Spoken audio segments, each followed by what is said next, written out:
noches, bienvenido a un nuevo programa de Chile Alimenta Sostenible.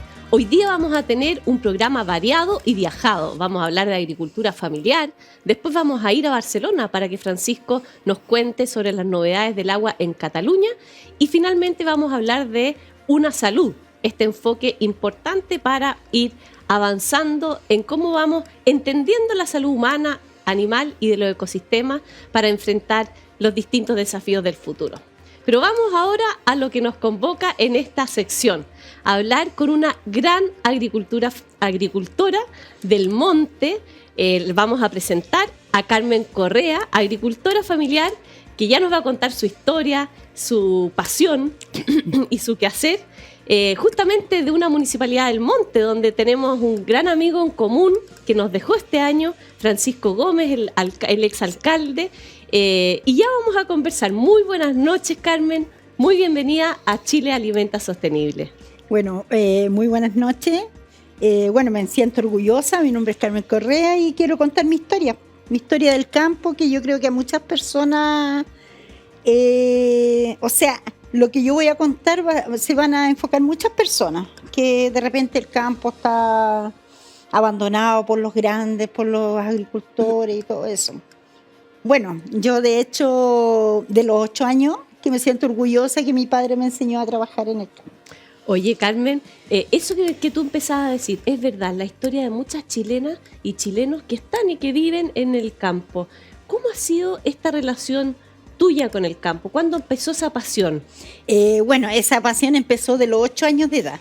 Mi padre los llevó al campo porque él vivíamos en Chiñigüe, Los Quilos, y los llevó a sembrar la tierra, a cultivar la tierra con caballo, nada con tractor, nada con maquinarias como ahora, todo con caballo. Nosotros sembrábamos el trigo para hacer la harina, nosotros comíamos sano, el pan centeno. Trigo que hoy día ya en la zona ya no está. Entonces, todo eso, nosotros aprendimos eso y a mí me encantó. Nosotros éramos 16 hermanos. Éramos 8 mujeres, 8 hombres. Después quedamos 4 mujeres y 4 hombres. Y a la única que le gustó el campo, y a mí me encanta, me fascina el campo. De hecho, ahora vivo en el campo. Oye, Carmen, ¿y qué estás cultivando hoy día, tú, tu familia? Porque además hoy día acá en el estudio nos acompañan Joaquín y Felipe, tu hijo y tu nieto. Sí. Así que así es la vida de campo, con pasión, con todas las generaciones. ¿Qué es lo que hacen ustedes? Y cómo, después te voy a preguntar, ¿cómo has visto que estos cultivos han ido cambiando? Ya nos contabas que tenías trigo en el monte, hoy día casi impensado por la disponibilidad de agua. ¿Cómo has visto tú que eso se ha ido adaptando en la agricultura familiar? Lo que pasa es que yo creo que debido de toda esta pandemia y todo esto que ha pasado, ya la gente no tiene recursos y que está todo tan caro los líquidos, todo lo que se le echa a un cultivo. Entonces yo mismo me da cuenta cuando recién llegué al Rosario, hace 37 años que llegué al Rosario, que es la edad de nuestro aniversario de matrimonio con mi esposo. 37 años que estoy acá. Y resulta que cuando yo llegué, todas las parcelas eran trigo. Claro. Todo era trigo. Se cosechaba, y lo que quedaba se le daba a la gente, se compartía. Entonces nosotros hacíamos las harinas para hacer el pan centeno y todo lo más sano posible. Claro. Pero ¿qué es lo que pasa ahora? Que llegó un momento que ya la gente no quiso porque estaba todo tan caro. Claro. Las semillas, todo caro. Entonces ya empezaron a arrendar o a vender como parcelas de agrado sus parcelas, sus terrenos y todo eso. Pero igual duele un poco, dentro de uno le duele porque uno quisiera, mi esposo, hay una parcela que era de mi suegro, que ahí tenemos cerezo, tenemos limones, naranja, cultivamos con verdura. Ya, o sea, se fueron hacia la fruta y las hortalizas. O sea, seguimos en este... Y en general la gente de la comuna se ha ido más a fruta, hortaliza, ven que hay menos agua y por eso han tenido que tener cultivos quizás que necesiten menos agua, con sistemas que le permitan hacer mejor uso. Claro, bueno, de hecho allá donde yo vivo, el Rosario, y parece que es muy bendito porque nunca hemos tenido problemas de agua. Ya. Nunca hemos tenido problemas de agua. Hay cultivo al pie del cerro, que es donde yo vivo. Hay cultivo en la parcela de abajo y todo bueno. Sí. Todo bueno, no hemos tenido problemas de agua. Y todo se da lindo, bonito, porque son tierras que estaban años perdidas. Oye, Carmen, en este programa lo que buscamos es saber de la historia de esas mujeres y hombres que están en el campo, porque muchas veces en la agricultura nos enfocamos en producir, pero al final lo que hacemos es alimentar a las familias de Chile y en muchas partes del mundo también, que se alimenta con los productos saludables. Claro. ¿Cómo te has conectado tú? Porque ya sé, tengo algunos antecedentes, con la venta, con mercados, cómo los mercados locales han ido acercando a la agricultura familiar a un consumidor que quiere cada vez comer alimentos más sanos. ¿Cómo ha sido tu experiencia en los mercados campesinos de Prodesal o del INDAP? Súper bien, porque era lo que yo quería. O sea, en resumen, yo fui de chofer para llevar a una persona a vender a la feria. Iba de chofer porque no tenía chofer para la camioneta. Entonces después empecé como a las colegas, a caerles bien, a las compañeras y todo eso. Y me dijeron, ¿por qué no te integras acá? Entonces yo dije, a mí me gusta el negocio, pero todo lo que sea verdura, todo lo que sea negocio de cualquier cosa que sea del campo, me encanta. Entonces, ¿y así aprovechas también de vender productos de otras agricultoras y agricultores? Claro, entonces ya llegó el momento que me dijeron, le damos la buena noticia, usted está integrada como socia, usted es nuestra socia acá y compañera de la... Ya, ¿y dónde se instalan? Al lado de la Municipalidad del Monte. Perfecto. A un costado. Ya. Los días miércoles y los días sábado. Ya, y ya la gente ya las conoce, así que espera miércoles y sábado para ir a... Por ejemplo, yo no empecé con nada, yo no tenía mesa, no tenía toldo, no tenía mantel, nada. Y las compañeras, entre todas se juntaron y me regalaron un toldo. Después me regalaron una mesa. Ahora tengo un toldo, tengo 3 mesas y un mantel. Gracias a ella. Mira, así uno va creciendo, uno se va vinculando a esta cadena tan bonita, Carmen.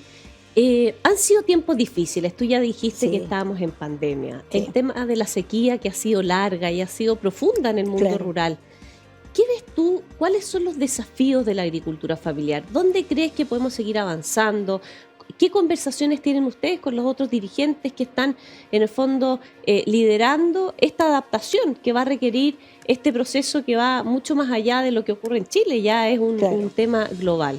Yo creo que aquí la única solución sería que el ministro de Agricultura se diera el tiempo de ir a visitarnos. Mi casa está con las puertas abiertas para que vayan cuando quieran, pero que se vaya a los lugares donde nosotros estamos produciendo todo y que vean lo que nos falta, porque por ejemplo nosotros como mercado campesino, que es donde estamos como socias, eso lo auspicia INDAP y Progresal, pero hasta el momento no hemos tenido ningún resultado. O sea, los toldos están rotos, las mesas ya están malas, no tenemos los manteles, entonces lo están exigiendo algo que ellos tampoco están dando. Entonces nosotros lo que necesitamos es que alguien se vaya al mercado campesino, los haga una entrevista si quieren allá, y ahí van a ver la realidad de todo esto. De hecho nosotros estamos trabajando en esto, pero como le digo, para mí es un orgullo seguir en esto, porque ya de un momento que no pude seguir en los jardines, tuve que ver qué hacía. Me dio depresión y todo eso, me enfermé porque no sabía qué hacer. Claro. Entonces en un momento que dije yo, ya, me integraron a la feria, voy a trabajar en la feria, voy a vender mis cosas. Yo hago tortillas con chicharrones, productos, hago gourmet, que es con aceite de oliva, orégano, aceituna y tortillas sola. Y yo llevo el día sábado para vender. Más mi ensalada, que yo 40, 50 ensaladas, todas surtidas.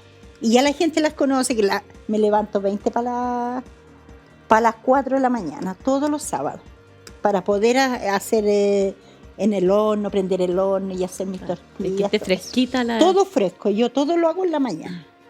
Todo lo hago en la mañana. Entonces para mí es como le digo, un orgullo, porque yo no quería dejar lo que yo ya había empezado y lo que a mí me gusta, y a mí me dio depresión porque dejé lo que a mí me gustaba, que eran los jardines. Carmen, como tú, tantas historias a lo largo y ancho de Chile, de tantas mujeres y hombres que se levantan temprano, que están ahí en el campo, que el campo es su pasión y que finalmente lo que hacen llega a lo más profundo de los corazones, no solamente de alimentar, sino que es parte del bienestar general de las familias de nuestro país. ¿Cómo ves tú el tema del agua? ha sido un tema y va a ser nuestro siguiente invitado, que está en el fondo a distancia, porque Francisco está entrevistando a distancia, va a tocar el tema del agua. El tema del agua, ¿lo han podido conversar? Porque si bien tú dices que tienes disponibilidad hoy día, ¿cómo ves en el sector? ¿Se juntan con distintos dirigentes a conversar acerca del desafío del agua? ¿O lo ves más particular de cada uno de los territorios? Yo creo que eso, es más como que cada uno ahí tiene que ver cómo hacerlo. Cómo hacerlo con el asunto del agua.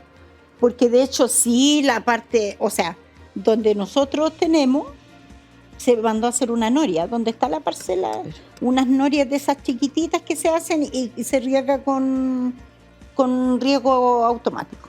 ¿Y afectación por las lluvias de las semanas anteriores? Al menos allá no. No, porque gracias a Dios estamos en una parte donde no tenemos problemas de nada. Bueno, hemos hablado otras semanas de agricultores y agricultoras que fueron 100% afectadas y otros que nada. Al final fue muy, muy dispar la afectación y bueno, la ubicación es fundamental ahí. Esos cultivos que se empezaron a acercar a los ríos y todo ya fueron en fondo inundados por la historia del río al final. No, de hecho, cuando fue la primera helada muy fuerte que heló todo, ahí ese fue el problema, que se helaron un poco los limones, los naranjos, pero más arriba porque eran grandes, matas grandes ya.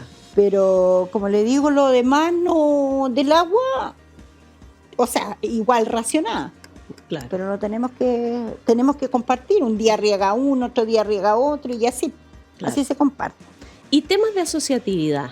¿Cómo ven ustedes que los agricultores se han ido asociando entre ustedes mismos, quizás a través del Prodesal? ¿Ves que ahí hay una oportunidad como agricultura familiar de empezar a agruparse, asociarse para compartir desafíos y ir avanzando en eso que se vayan proponiendo? Sí, eso es lo que estamos tratando de hacer, como a entender, a progresar, que a lo mejor nosotros empezamos con muy poquito, pero nos dieron la oportunidad de inscribirlo y todo. De repente llegan algunos bonos chiquitos por ahí y eso, pues queremos seguir creciendo. Queremos seguir creciendo como un mercado campesino, porque igual para nosotros es bueno de repente, no sé, pues nosotros sembrar en un pedacito, sembrar nuestras cositas y llevarlas. Por ejemplo, yo a veces no tengo que llevar de la parcela, entonces voy y le compro a los productores, a los mismos productores que van a la feria. Entonces, pero se necesita harta ayuda, porque necesitamos, de repente hay gente que tiene 1 hectárea, 2 hectáreas de producción, pero son caros los líquidos para echarle. Bueno, de hecho, gracias a Dios, allá donde nosotros tenemos, mi sobrino, el Hernán Alvear, que tiene al lado arriba, al lado del cerro, tiene todo sembrado, plantado, y él no necesita líquido, allá no echa nada de líquido, solamente agua. O sea, es lo más sano que puede haber.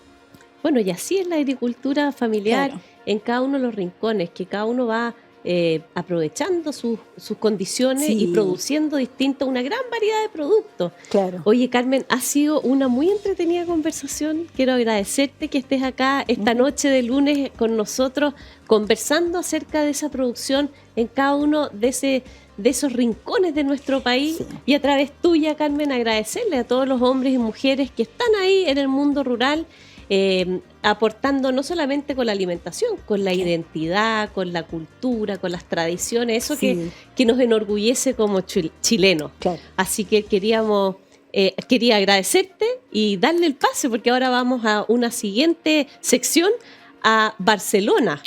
Francisco Contardo está en Barcelona, va a entrevistar al director de la Agencia Catalana del Agua, a Samuel Reyes, así que vamos a conocer de los desafíos del agua allá.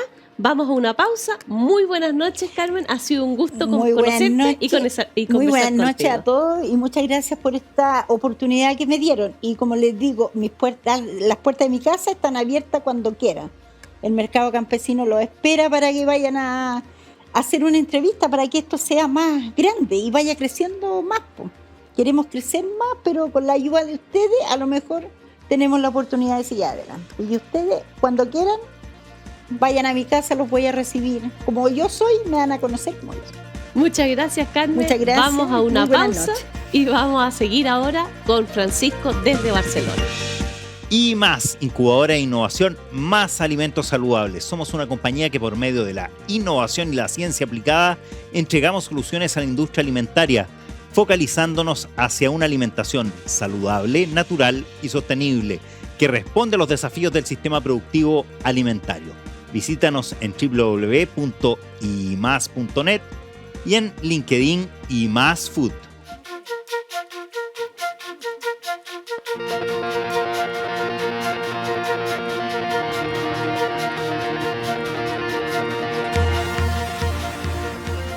Bueno, y queremos agradecerle justamente al jefe, al director de la Oficina del Agua de Cataluña, Samuel Reyes, que nos ha recibido muy amablemente en su oficina justamente para hablar de este tema tan clave que nos une, ¿no es cierto?, como naciones, como países, este tema del agua, el tema de la sequía, el déficit hídrico relacionado al cambio climático y una serie de otros aspectos también de costumbres, de legislación, de organizaciones, de gestión, de gobernanza, ¿no es cierto?, que se está hablando mucho en Chile también, en nuestro país, y siempre fueron tomando ejemplos de lo bueno, de lo malo, de las cosas que se pueden hacer también de otros lugares donde se está trabajando y donde el agua efectivamente escasea. Un agrado poder conversar contigo. Buenos días, muchas gracias por invitarme. Cuéntanos cuál es la función que ustedes tienen como oficina, como agencia, ¿cuál es la función que tienen? Bien, en el caso de Cataluña, la Agencia Catalana del Agua tiene como dos funciones. Como bien saben, pues la gran mayoría de países del mundo están divididos en diferentes regiones. En el caso de España, pues en comunidades autónomas, y una es Cataluña. Esta región, nosotros como Agencia Catalana del Agua tenemos una función de ayudar a los municipios, que hay 950 en Cataluña, ayudar a hacer el abastecimiento, sea a través de financiación, a través de subvenciones, también un poco de guía y ayuda técnica, y también hacer el saneamiento de las aguas residuales.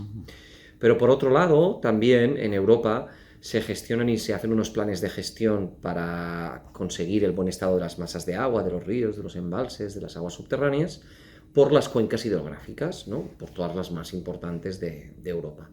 Y en nuestro caso, desde el Gobierno de la Generalitat, desde la Agencia Catalana del Agua, gestionamos también media parte de Cataluña, la mitad de Cataluña, lo que sería más la parte de la costa, donde viven pues casi 7 millones de habitantes, y gestionamos pues unos embalses con una capacidad para 700 hectómetros, los ríos y los acuíferos y las aguas también de la costa, pues para su protección, las captaciones de agua, los vertidos de agua. Entonces nos toca ser la policía del agua en una parte de Cataluña. Perfecto. A propósito de los embalses, en Chile hay una discusión respecto de si los embalses son necesarios o no son necesarios, si son ecológicos, no son ecológicos, etc.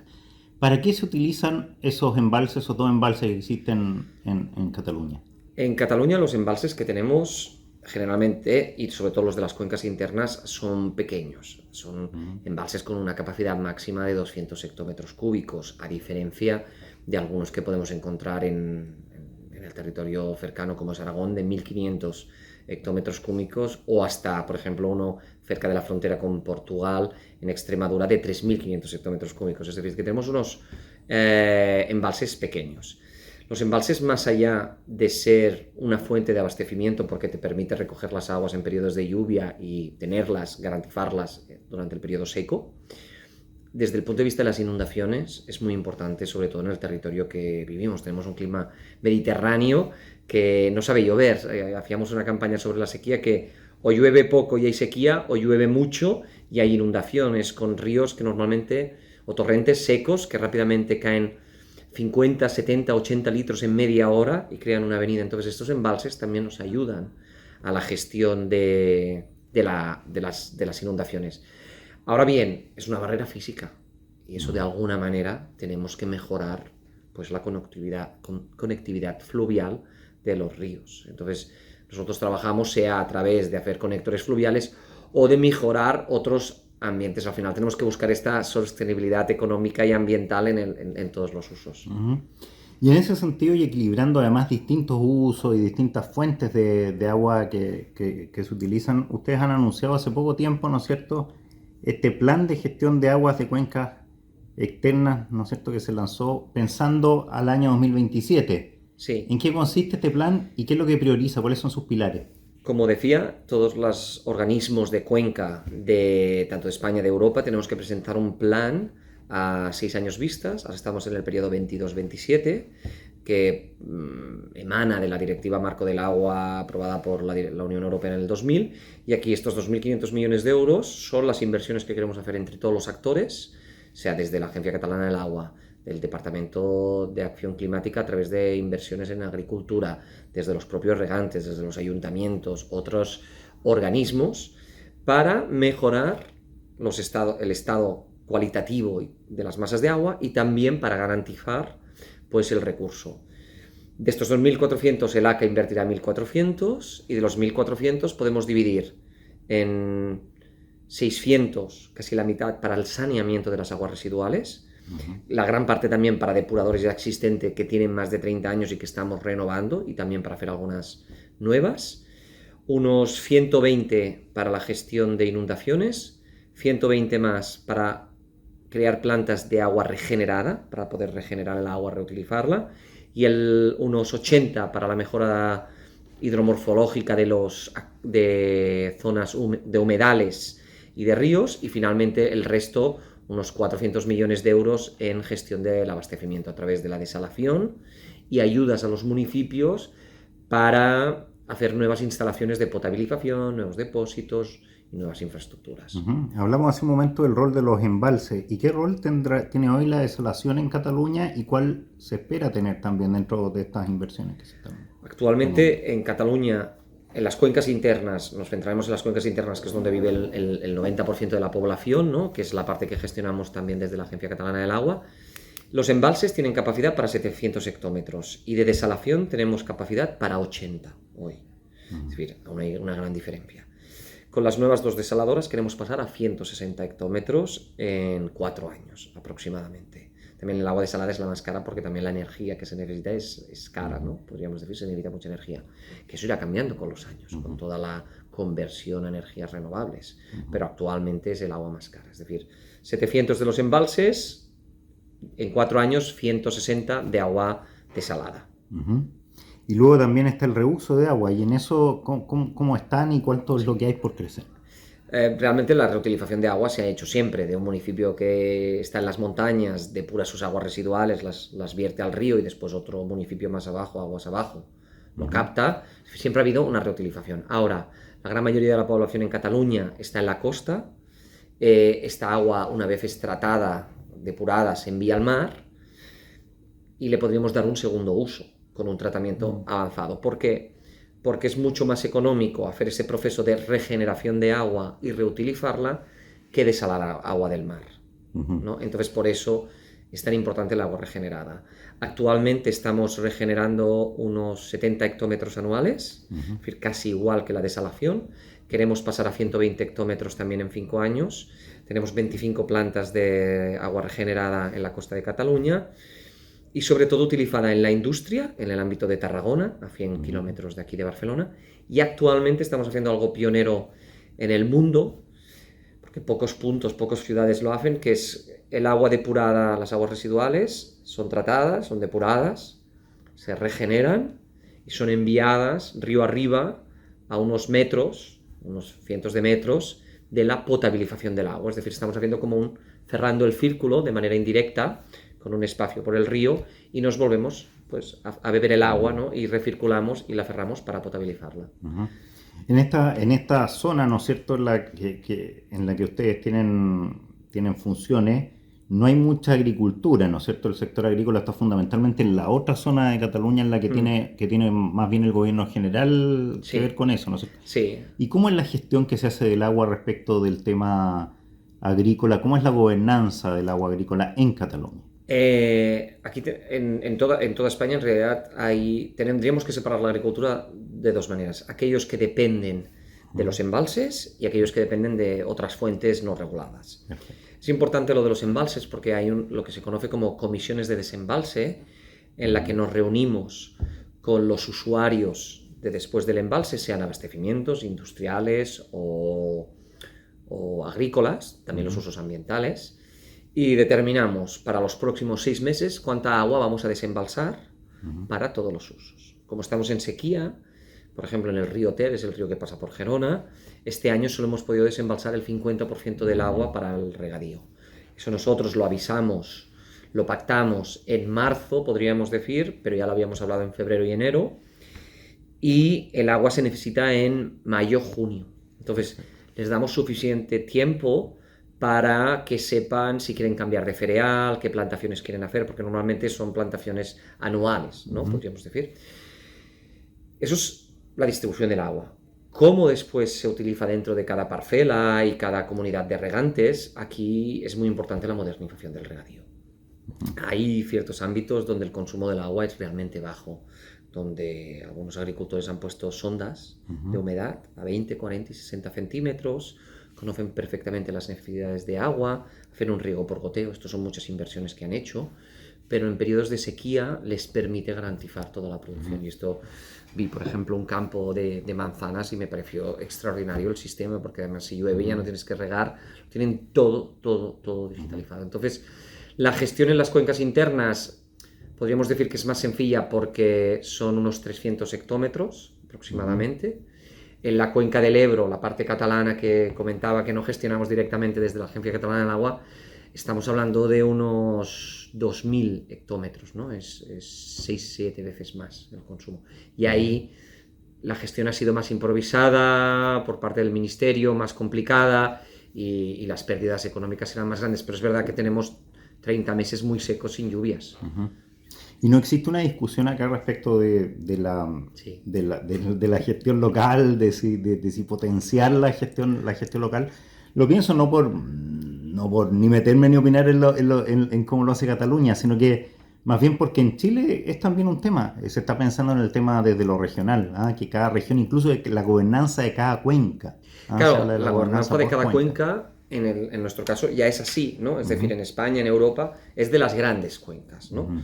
En el caso de Cataluña, como región, como comunidad autónoma, gestionamos estas pequeñas cuencas dentro de nuestro territorio, que son ríos que nacen, si vemos un mapa, por ejemplo, es un mapa de España, estos son las grandes regiones y estas, las cuencas, los ríos que nacen y acaban vertiendo en el propio mar Mediterráneo. Entonces Barcelona está aquí, ¿no?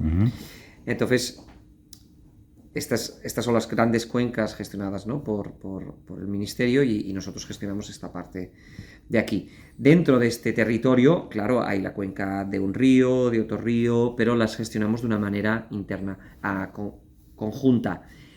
Aunque ahora hay un trasvase desde aquí hasta aquí, esto, por ejemplo, se quiere reducir para que el área metropolitana de Barcelona sea más autosuficiente con la regeneración y la desalación, y eso permitirá que esta cuenca, que es la del Ter, sea también más autosuficiente porque no tendrán que transferir el agua al área de Barcelona por una obra que se construyó hace 60 años. Perfecto. ¿No? Entonces es una manera también de buscar estos equilibrios territoriales y evitar estos conflictos, ¿no? Porque si no siempre puede haber ese concepto de expolio, ¿no? Aunque una de las cosas buenas que tiene la Agencia Catalana del Agua es que nosotros tenemos un impuesto ambiental que después ha sido replicado en diferentes regiones de España, que es el canon del agua, que pagamos entre todos los ciudadanos en la factura del agua y nos sirve para hacer actuaciones en todo el territorio. Todo el tema de saneamiento, de mejora de los ríos. Entonces, de alguna manera buscamos ese equilibrio territorial entre todos. Qué bueno, ahí hay un aporte que es concreto de la ciudadanía, ¿no es cierto?, a través de este impuesto.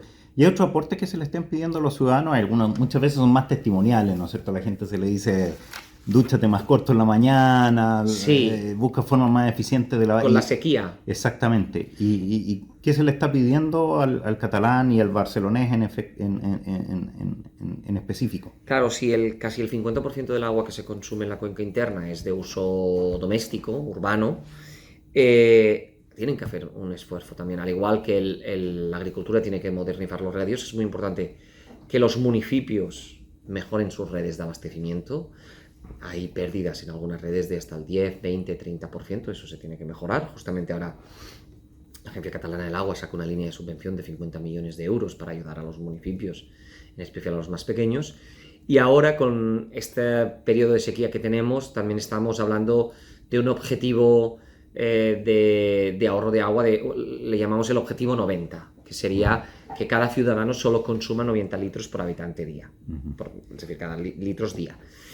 Que realmente en Cataluña el consumo ha bajado mucho desde la sequía del 2008 y desde la sequía del 2008 estamos en una media de 115 litros. La OMS habla de 100 litros por habitante día, es decir, que realmente estamos muy bien. Esta sequía también ha servido, o está sirviendo, para poner sobre la mesa muchos debates. Por ejemplo, la cisterna del agua del váter, parece que muchas personas no sabían que aquello era agua potable. Pues sí, es el agua de la red, es el agua con la que nos podemos duchar. Es importante la reflexión de los 115 litros que utiliza cada ciudadano en casa, ¿cuántos son para cocinar o para beber? 5, 6, no más. Es decir, que estamos utilizando agua de muchísima calidad para lavarnos los dientes, para ducharnos, para fregar el suelo, para lavar los platos, la ropa, ¿no? Entonces, ha entrado esa reflexión, ¿no? Y hay un municipio aquí en Cataluña, cerca de Barcelona, que tiene una ordenanza municipal que obliga a que los nuevos edificios cojan el agua de la ducha y de la pica del lavabo, lo llevan a un depósito, lo tratan y la vuelven a subir hasta la cisterna del váter. Y eso reduce tranquilamente un 20% el consumo de agua en las casas. Buenísimo. Y que siguiendo ejemplo también de otros lugares del mundo donde eso se aplica, países en que han tenido sequía constante, en el fondo, que tienen falta de agua constantemente. Ahora es Uruguay, está en una situación muy crítica. Dicen que a lo mejor en 2 semanas la capital podría quedarse sin agua. Recuerdo hace unos años Ciudad del Cabo, que también tenían marcado el día cero. La tecnología existe, solo hay que ser valiente. Como políticos nos toca tirar para adelante las inversiones, a veces hay que subir impuestos, tampoco nos gusta a nadie, pero el agua más cara es la que no se tiene, porque el día que no tienes agua se paraliza absolutamente todo, toda actividad económica. Entonces, a veces sería mejor tener el agua pues un poquito más cara, pero saber que la tienes garantizada, que no tener agua, ¿no? Japón, creo que en los edificios en Tokio, el agua de la lluvia se coge, te evita inundaciones, se ponen unos depósitos y te sirve después también, ¿no? Todos estos aspectos son muy importantes. Entonces es importante el código técnico de edificación para hacer mejor gestión del agua, sobre todo en climas en que te llueve de golpe o no te llueve durante muchos meses. Claro, porque si bien uno debe tener soluciones locales, los problemas muchas veces son globales y muchas veces también ha habido soluciones generadas que pueden aplicarse en los lugares en los que uno está. Y en ese sentido, porque a veces los debates son complejos en esa línea y pareciera ser que no se puede copiar nada, pero en el fondo en esa línea también ustedes están disponibles, están abiertos a conocer experiencias de otros países, se están relacionando con otros lugares. La casuística de cada país es completamente diferente. Hasta dentro de España, cada región es muy diferente. El norte llueve mucho y también tienen sequía porque no tienen infraestructuras, tampoco tienen espacio para grandes embalses. Pero nos gusta ver un poco, ¿no? Tenemos el mismo clima, justamente con California, con Chile, con Australia, que nos permite comparar. Después es importante analizar la parte normativa de legislación, ¿no? ¿Cómo se gestiona el agua? ¿Qué impuestos hay? ¿Quién paga la factura? ¿No?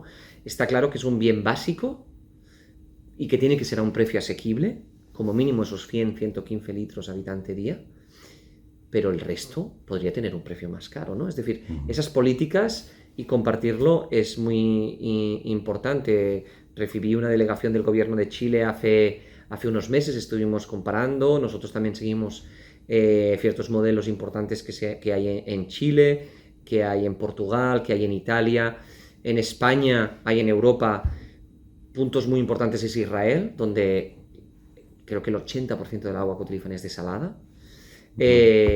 Singapur es muy importante porque tiene pocos recursos hídricos, porque los dependía de Malasia y se les acaba el convenio de gestión desde el punto de vista que se independizaron. Es decir, que hay que ir analizando todo, pero la tecnología está. La tecnología está. Ahora lo que hay que hacer es invertir y explicar a la ciudadanía lo importante que es el agua, porque a veces, como la vemos circular, lo ves allí, parece que llega gratis hasta tu casa, ¿no? Es decir, que abres el grifo y te sale el agua. Bueno, pero es que detrás hay muchos profesionales haciendo una buena gestión.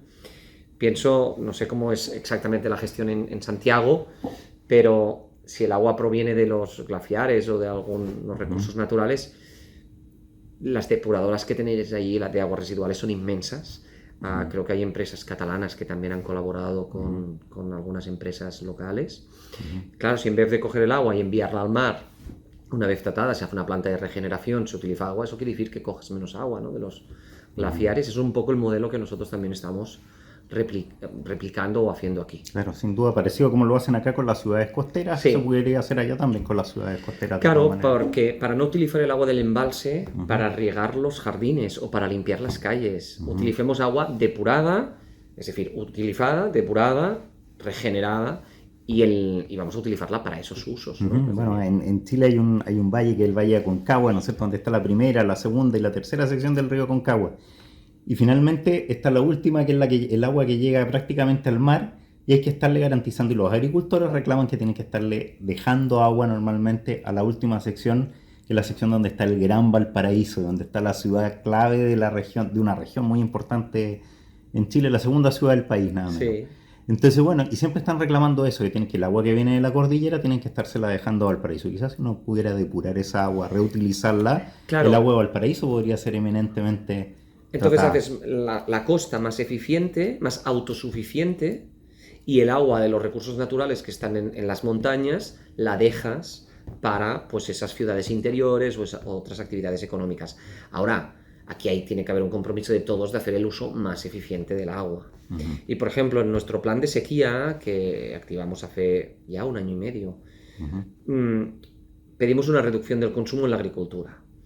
Pero si un agricultor ha modernizado en los últimos años y consume mucha menos agua para producir lo mismo que el de al lado, la reducción de agua es menor. Porque, claro, todos aquellos que han hecho inversiones hay que, de alguna manera, reconocerlo, ¿no? Entonces, no le aplicamos a los dos usuarios el 30%, a uno a lo mejor un 15% y al otro un 30%. Pero es que los dos van a producir lo mismo, porque uno con menos agua produce mucho más, ¿no? Entonces eso es muy interesante. Es un incentivo, ¿no? Es un incentivo, sí. Hemos publicado unos planes de ahorro para que las industrias, pues eso, que cada vez son más eficientes respecto a la media de su sector, imaginemos en la fabricación de coches, ¿no? Pues que si han invertido tanto dinero, que en esas épocas de crisis puedan continuar produciendo. Samuel Reyes, director de la Agencia Catalana del Agua, ha sido un agrado poder conversar contigo, justamente poder venir, visitarte, ¿no es cierto?, aquí en tu oficina, en tu casa en Cataluña, en Barcelona, y poder conversar con ustedes en las oficinas de la agencia y poder luego transmitir esto a través de Radio Agricultura, a través de Agricultura TV, ¿no es cierto?, a través de nuestro programa Chile Alimenta Sostenible y también Gestionando el Agua. Muchas gracias por lo que ha sido esta entrevista. Muchas gracias por venir, por visitar también Barcelona. Espero que nos podamos ver en Chile, que no he tenido la oportunidad de viajar, y de compartir experiencias también y aprender de la manera que hacen unos y otros. Así que, y que estamos nosotros también abiertos a colaborar en lo que sea necesario y buscar esa manera de compartir las experiencias. Así que muchas gracias por la visita, por la entrevista y brazos abiertos. Muchas gracias. Vamos a una pausa y luego estamos de vuelta con nuestro siguiente entrevista. Y más, incubadora de innovación, más alimentos saludables. Somos una compañía que por medio de la innovación y la ciencia aplicada entregamos soluciones a la industria alimentaria, focalizándonos hacia una alimentación saludable, natural y sostenible, que responde a los desafíos del sistema productivo alimentario. Visítanos en www.imas.net y en LinkedIn imasfood. Ya estamos de vuelta luego de una excelente entrevista desde Barcelona para presentar a nuestra tercera invitada, a una gran amiga, a Alicia Gallardo. Esta noche vamos a poder conversar con Alicia, consultora de la FAO, ex directora Cernapesca y ex subsecretaria de Pesca. Y hoy día queremos saber, muy buenas noches Alicia, bienvenida a este programa Chile Alimenta Sostenible. Queríamos empezar por saber en qué estás, Alicia. Buenas noches, María Emilia, un agrado estar aquí contigo. Y bueno, siempre trabajando desde el área de la acuicultura y la pesca también, fomentando las buenas prácticas de bioseguridad a nivel internacional, lo que nos ocurrió con el COVID, cómo prevenimos las enfermedades, cómo disminuimos la carga de enfermedades virales y bacterianas a través de la FAO en una herramienta que es para implementar las medidas de bioseguridad en forma progresiva. Y también estoy trabajando en la Comisión de Estándares de Animales Acuáticos de la Organización Mundial de Sanidad Animal, que fue fundada como OIE y ahora se llama OMSA, para establecer cuáles son las prioridades a nivel mundial para fortalecer la acuicultura desde el punto de vista sanitario, ambiental y obviamente tomando en consideración los elementos de bioseguridad. Oye, hemos hablado ya en otros programas sobre este concepto de One Health, una salud. ¿Cómo comprendemos, anticipamos y abordamos los desafíos de salud humana? Eso en el contexto de la pandemia, pero también de la salud animal. Estamos viéndolo en la gripe aviar que nos comentabas y en los ecosistemas. ¿Cómo ves tú que este enfoque nos ayuda a llegar a la realidad? ¿Y dónde estás trabajando? ¿Qué concepción tienes tú de cómo se baja ese concepto que muchas veces queda en el aire, pero finalmente se expresa territorialmente de forma muy concreta? Bueno, es muy buena pregunta porque es todavía incomprendido qué es una salud. Y claro, uno habla de la interfase entre la salud humana, animal y el medio ambiente, pero en concreto es justamente lo que nos ocurrió con la pandemia. Algo falló. Algún monitoreo no hicimos, alguna conversación entre los diferentes actores no tuvimos y por lo tanto es nada más ni nada menos, y esto viene desde los inicios, desde Hipócrates, cuando hablaba del tratado de la ciencia, del arte, o sea, de los aires, de los mares, está relacionado con abordar integralmente cómo la salud del mar, de los animales que están en el mar, en el caso mío, cómo el ambiente influye en generar riesgos para la salud humana. Ejemplo, la gripe aviar. Estamos en un brote en América muy importante que afecta a las aves fundamentalmente traspatio, que significa mucha importancia para la subsistencia alimentaria. Y vimos que habían casos de influenza en animales silvestres, fundamentalmente mamíferos y aves marinas. Es decir, llegamos a la unidad costera en donde interactúan animales, aves marinas, gaviotas, pelícanos, etcétera, lobos marinos que están en contacto con el mar y con las personas, con los pescadores artesanales, y por lo tanto el Servicio Agrícola y Ganadero inició un monitoreo y el Servicio Nacional de Pesca, y nosotros miramos esto desde el punto de vista de la OMSA como una oportunidad de hacer un link entre esas enfermedades y cuál es el riesgo del traspaso sin tampoco ser sensacionalista y causar temor al hombre. Por lo tanto, lo que concluimos es que era muy importante monitorear, saber qué está pasando, pero preguntarle a la gente, preguntarle al pescador, a la pescadora que conoce su mar, que conoce lo que ocurre, qué es lo que cambia, qué es lo que le alerta a él. Segundo, educar y capacitar a los mismos veterinarios que trabajan cerca de estos sectores y a los médicos, para que también estén alertas de cualquier cambio en alguna situación epidemiológica, es decir, de toda esta interacción, y puedan tomar medidas tempranas. Es decir, acá necesitamos considerar un enfoque comunitario, que no todas las comunidades son iguales, territorial y muy importante, que las autoridades conversen, que es algo que uno dice, bueno, esto es obvio.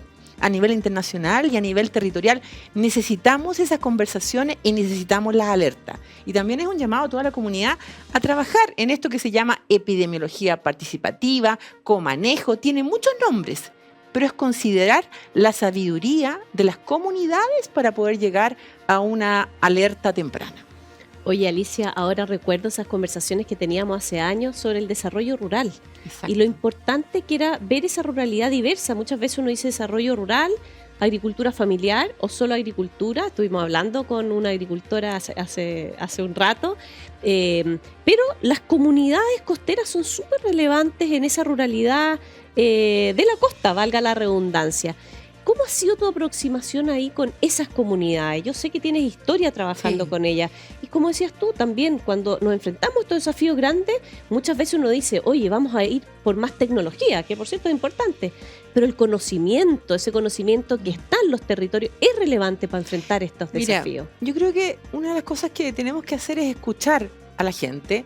Tuve la oportunidad de comunicarme con un consejero del pueblo Chango, que es un pueblo muy relacionado con el mar, es un pueblo nómade, Don Enzo, y que yo le pregunté qué sentía respecto a los casos de influenza aviar, de gripe aviar, que lo conoce todo el mundo. Y me decía, ¿sabe qué? Yo no sé lo que está pasando.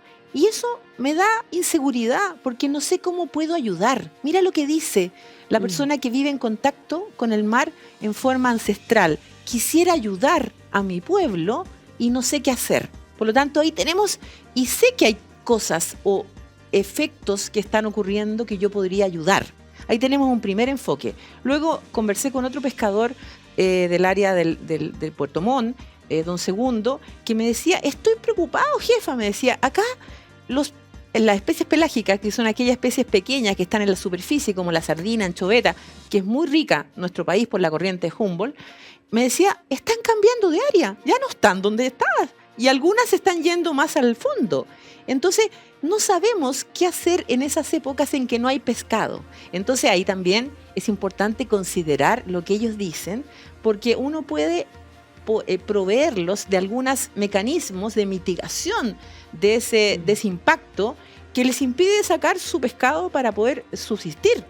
Entonces, ahí entramos a la gran capacidad de resiliencia que tiene la gente de mar, que es, o sea, uno aprende de ellos. Y ahí tenemos un enfoque comunitario importante en esta época que hoy día estamos, además con la corriente del Niño. Claro. Estamos viviendo una corriente del Niño tremendamente dura, en donde nuestra pesca está siendo afectada, nuestra acuicultura, la acuicultura de América Latina está siendo afectada por el aumento de temperatura y el aumento de algunas enfermedades que producen mortalidad en los animales. Oye, qué importante es lo que dices, porque esos cambios han sido muy rápidos.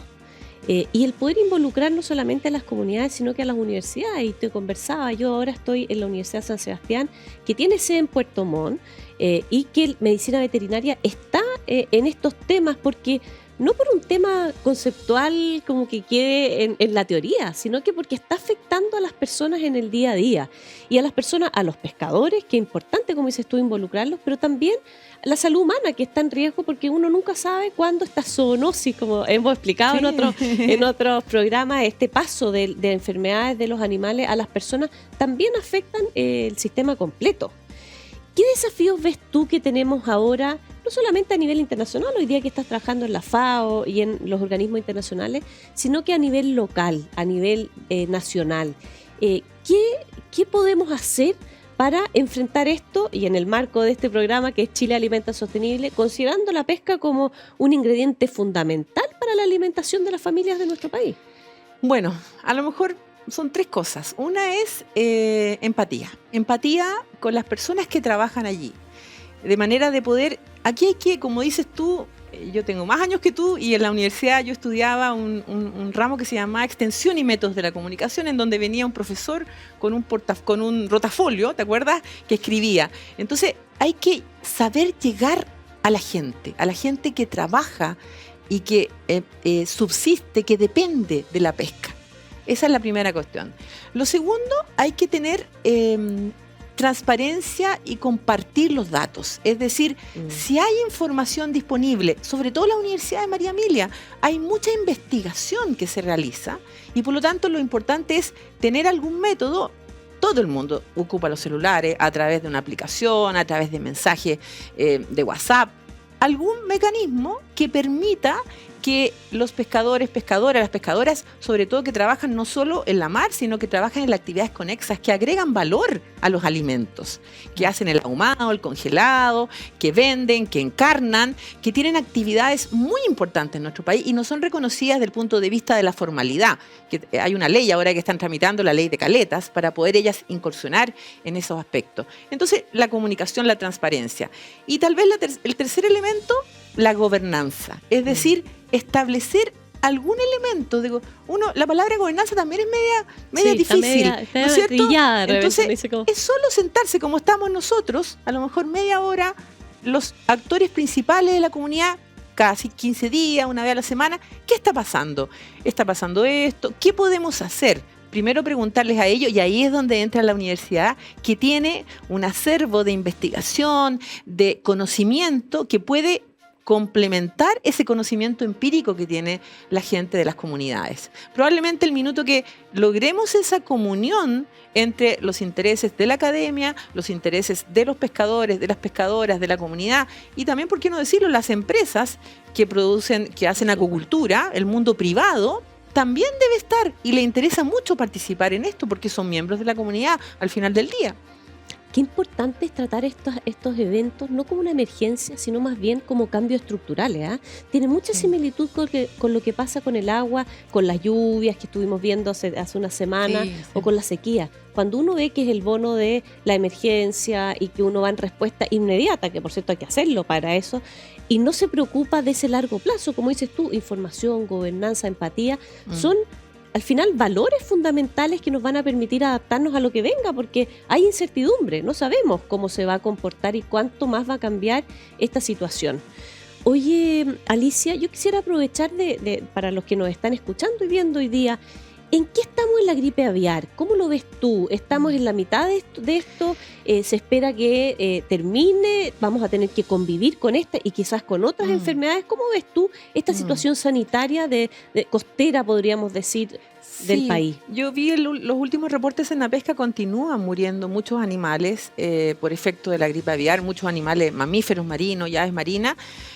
Para que tú tengas una idea, cerca del 12% de la población del pingüino de Humboldt de nuestro país murió por efecto de la influenza aviar. Wow. Cerca de 1/3 de la población de lobos marinos murió por efecto de la influenza aviar en el norte, en Arica.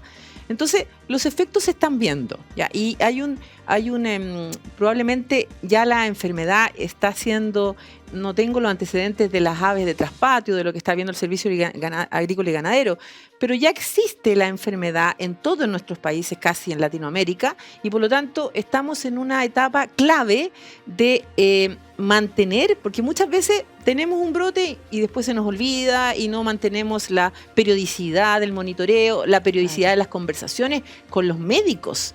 De los síntomas, de la cercanía a algunas especies, de cómo tomar muestras tempranas, diagnósticos tempranos, que ayer tuvimos un seminario muy interesante acerca de los diagnósticos tempranos con la Organización Mundial de Sanidad Animal. Por lo tanto, yo creo que estamos en una etapa clave para seguir trabajando, seguir investigando qué pasa. De hecho, hubo una postulación al fondo pandémico, que yo te contaba en algún minuto, en donde cada país tenía que presentar una propuesta para abordar las posibles pandemias. Y bueno, Chile al final del día presentó, entiendo que 2 propuestas. Una de ellas está relacionada con el monitoreo, la alerta temprana, la biovigilancia a nivel de las comunidades. Todavía no sabemos porque en julio se saben los resultados, pero es muy importante. Y con lo que conversábamos antes, te voy a dar un solo ejemplo. Esta fue la primera postulación del Banco Mundial, y cuando empezamos a ver los proyectos de los diferentes países, vimos que en cada país, no solo en Chile, había más de un proyecto. ¿Hay más de una salud? Esa es la pregunta que tenemos que hacernos. Entonces nos obligó a todos los países participantes a decir, bueno, somos uno. ¿Cómo hacemos para prevenir los principales problemas de una salud? La gripe aviar, la resistencia antimicrobiana. Elijamos un problema y trabajemos juntos. E incluso para la próxima postulación es posible también promover la alianza, la red entre los diferentes países. Yo creo que también nosotros no estamos solos, tenemos al Perú que comparte nuestra corriente Humboldt, nuestro ecosistema marino, tenemos otros países que tienen otras tecnologías, por lo tanto la red, la colaboración multipaís también es muy importante en este aspecto. Oye, la colaboración es fundamental, lo hemos conversado también acá en otras oportunidades, porque solo vamos a llegar. Hay un proverbio africano que siempre usamos nosotros: si quieres ir rápido, anda solo, pero si quieres llegar lejos, tienes que ir acompañado. Exacto. Y eso en esos desafíos globales es fundamental. ¿En qué están las organizaciones internacionales? ¿Están convocando? ¿Están agrupando esta una sola salud? ¿O tú ves todavía parcelas en eso? Mira, hay una iniciativa que ya lleva años, ya está terminando el proyecto, que financió la Unión Europea, que se llama Juntos Trabajando para Prevenir la Resistencia Antimicrobiana, la famosa RAM, que también es un tema que mucha gente no entiende. Y se unieron y financiaron el proyecto en 7 países de América. Esto fue la alianza entre FAO, la Organización Mundial de Sanidad Animal, la OMSA, y la OMS, que aquí en la zona es conocida como lo que se relaciona con todos los aspectos de OPS, de la Organización Panamericana de Sanidad. Y se unió, porque esto fue el acuerdo tripartita que hubo hace mucho tiempo, el Programa Naciones Unidas para el Medio Ambiente, la UNEP. Perfecto. Y eso significó que ya los últimos seminarios que hemos hecho de término del proyecto estamos hablando todos el mismo lenguaje. A mi juicio ese proyecto, yo trabajé en un proyecto de la RAM de la FAO, justamente en el ámbito de cómo ayudamos al sector productivo, alimentario, a la producción animal, a prevenir la resistencia o a mitigar el impacto de la resistencia. Claro. Pero también salud está hablando lo mismo, habla también del punto de vista de salud humana. Y también ambiente está haciendo lo mismo. Lo importante es la concientización. Tal vez somos muy ambiciosos en estos aspectos, queremos hacerlo todo y llegar a la máxima investigación. Tal vez hay que llegar a lo más básico, entendernos, concientizar y trabajar muy unidos de las universidades y la ciencia. Oye, se pasa volando el rato, ya Así ya se acabó el programa. Sí. Quizás vamos a llamarte de nuevo, Alicia, para que conversemos de resistencia microbiana en otra oportunidad, un tema que es importante no solamente para la salud animal, sino también en este concepto de una salud para las personas y para los ecosistemas. Quería agradecerte, Alicia, Muchas en esta gracias. noche de conversación. Muy interesante saber qué está pasando en estas comunidades costeras que alimentan a Chile, porque la alimentación viene también y proviene de forma importante de la pesca y la acuicultura. Así que muchas gracias, Alicia. Gracias a Muy ti. buenas noches. Y aquí estamos terminando esta jornada de Chile Alimenta Sostenible con grandes invitados y ya estaremos juntos el próximo lunes a las 10 de la noche. Muy buenas noches.